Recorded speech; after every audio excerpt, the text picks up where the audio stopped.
Good evening everyone. So, welcome sa ating daily board exam review. So, I'm Engineer Janet Santos. So, yung topic natin for today is analytic geometry. So, kinuha ko yung problem from REE May 2010. Lumabas ng September 2017. So, yung problem is simply if the point 3, y is equidistant from 5, -2, and -1 and 4. Find y. Okay, so solve natin. Okay, so solution.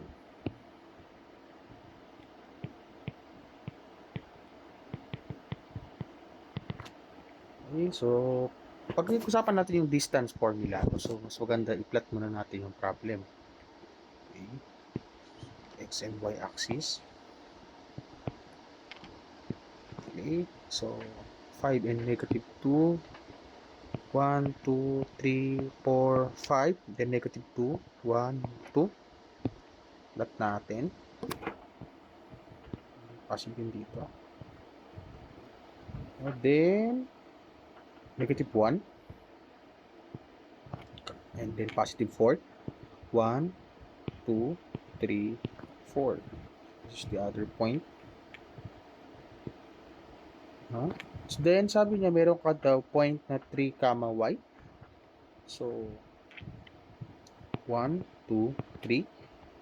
No? So, there's a certain value ng y kung saan nun. Siguro baka somewhere dito. No? Approximate natin nandito. No? So, siguro yung isang certain distance nandito. No? Sorry. Layo. No? So, possibly ito 3. Siguro dito. No? So, ito yung plot natin for 5 and -2. So, ito naman yung plot natin para kay -1 and 4. No? So, ito, no? Itong part na to, ito si certainty, then y. So, pag sinabi natin equidistant, no? So, yung points na 5, -2, tsaka yung -1 and 4, equal yung distance nila. So, pag bineasure natin, no? If we measure the distance to between, tawagin natin tong, no, distance 1, no? Tapos, yung distance din from 5 and -2, papunta sa point 3 and y, tawagin natin tong distance 2. Since may word tayo na equidistant, no? Pag sinabi natin equidistant, equal yung distance 1 tsaka distance 2. Okay? So, pwede natin sabihin na yung distance 1 is also equal to your distance 2. So, again, balik tayo dun sa distance formula. Since this is a point, no, of distance, a point and a point distance, so we can use the distance formula, no? Sabi ng ating analytic geometry, if you have a point x sub 1, y sub 1, and then you have a certain point x sub 2, y sub 2, if you want to find the distance between the 2 points, no? So, the equation, d is equal to, Pythagorean lang, no? D is equal to square root of x sub 2 minus x sub 1 squared minus y sub 2 minus y sub 1 squared in square root. So, ito yung distance formula na gagamitin natin. So, ibig sabihin, yung distance natin na D1 tsaka dito, pares lang. Okay? So, calculate natin. So, mas maganda siguro gamitin natin na yung x sub 2 natin dito kasi pwede naman magkabaliktad, no? Since i-square din naman natin, no? Yung sa loob niya. So, okay lang kahit magkabali-baliktad yan. No? Kasi magka-positive pa rin naman siya. So, para na consistent, no, tawagin na lang natin itong x sub 2. No, yung pinaka-point natin na ito. So, ito yung point natin na x sub 3 tsaka y sub 3. So, this is our x sub 1, y sub 1. So, this is our x sub 2, y sub 2. No? So, from the distance formula, since equal yung formula nila, so distance 1 natin, para makapit natin yung distance 1, that is simply, una natin yung x sub 3 minus x sub 2 and square, no? Minus, plus, sorry. y sub 3 minus y sub 10 square. Again, may square root tayo kasi distance formula tayo. No? So, pangit ang square root. Yan. Equals. So, distance to natin, no? Ito naman. Distance nito papunta dun sa point na to. So, this will become x sub 3 minus x sub 1, no? Square plus y sub 3 minus y sub 1, then square. So, don't forget to go to square 10. So, as you can see, both sides of equation have square root. So, to want to eliminate square root, no? Since para mas i-solve naman natin yung value, we can square both sides. So, yung square natin maka-cancel.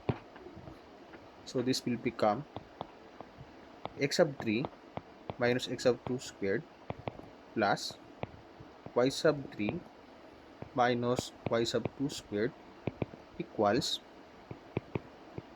x sub 3 minus x sub 1 squared plus y sub 3 minus y sub 1 squared. So, once na okay na, no, pwede substitute the value since may define naman natin yung x sub, mga values ng points natin, isa-substitute sa loob lang ng parenthesis. So, x sub 3 natin is 3, no, minus, so x sub 2 natin is negative 1. So, copy natin yung sign dapat lagi, no, square plus y sub 3 natin is unknown, that is the y, minus yung y sub 2 natin is 4, then square equals, no, x sub 3 minus x sub 1, that is 5, then square plus y sub 3, yung y sub 3 natin dito is y, unknown, minus y sub 1, that is negative 2, then square. So, negative 3 minus 1, so this will become positive, diba? So, ito magiging positive kasi multiply mo sa negative, so it will become positive, no? Become positive, this will become positive, that is 4. Then if we square 4, that is 16, no? Plus, as you can see, we can do a shortcut dito sa ano, no? Kapag meron kang a minus b square, no? Say a plus b square, diba? Square the first term, no? Square the first term twice the product, no, of the first and the last term. So, ano sabihin yun, no? Twice the product nitong dalawa. So, this will become 2ab, then square the last term. Okay? So, solve natin.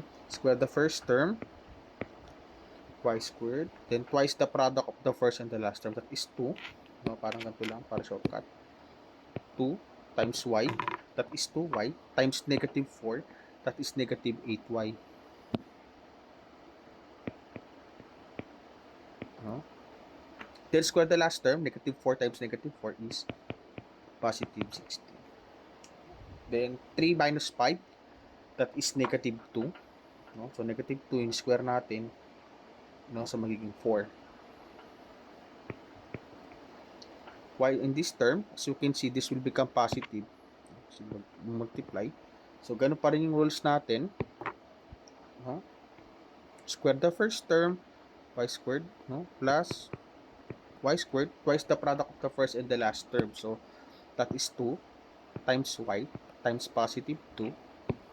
So, it will become plus 4y. No?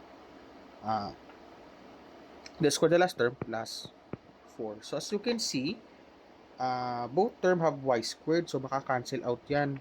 No? Since parehas sila may y squared sa dulo, positive, cancel out. Cancel out. No? 16 plus 16, that is 32. So, lipat, pag-iwas sama-samay natin, no? Yung y tsaka yung variable tsaka yung constant. Okay, so tuloy tayo dito. Copy ko lang.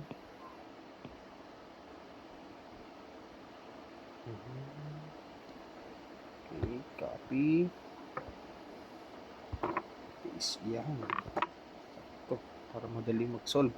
Okay. Oops. Sorry. Ayan. Tuloy lang natin dito. Okay? So, since napaghiwa-hiwalay na natin sila, tanggalin ko lang lang guys para ma-zoom natin. Ayan. So, since pagsama-sama natin, paghiwalay natin, no? Pagsama natin lahat ng y, since ayaw natin ng negative, so since ilipat natin sa kabila, no? 16 plus 16, that is 32. Add natin to. Yung part na to. 16 plus 16, that is 32. Diba? No? 32. So, nilipat mo to, that is positive 4. Positive 4. 8, nilipat natin, so magma-minus. So, this will become negative 8. So, kasi positive siya dito, then tatranspose mo to, nilipat mo. So, that is 4y plus 8. So, 32 minus 8, that is 24. Then, 4 plus 8, no? 4y plus 8y, that is 12y. So, since sinusolve natin, so divide lang natin by 12. Therefore, the value of y is equal to 12 divided by 4, that is 2. That's the answer. So, 2, check natin yung choices. Letter B. It's letter B.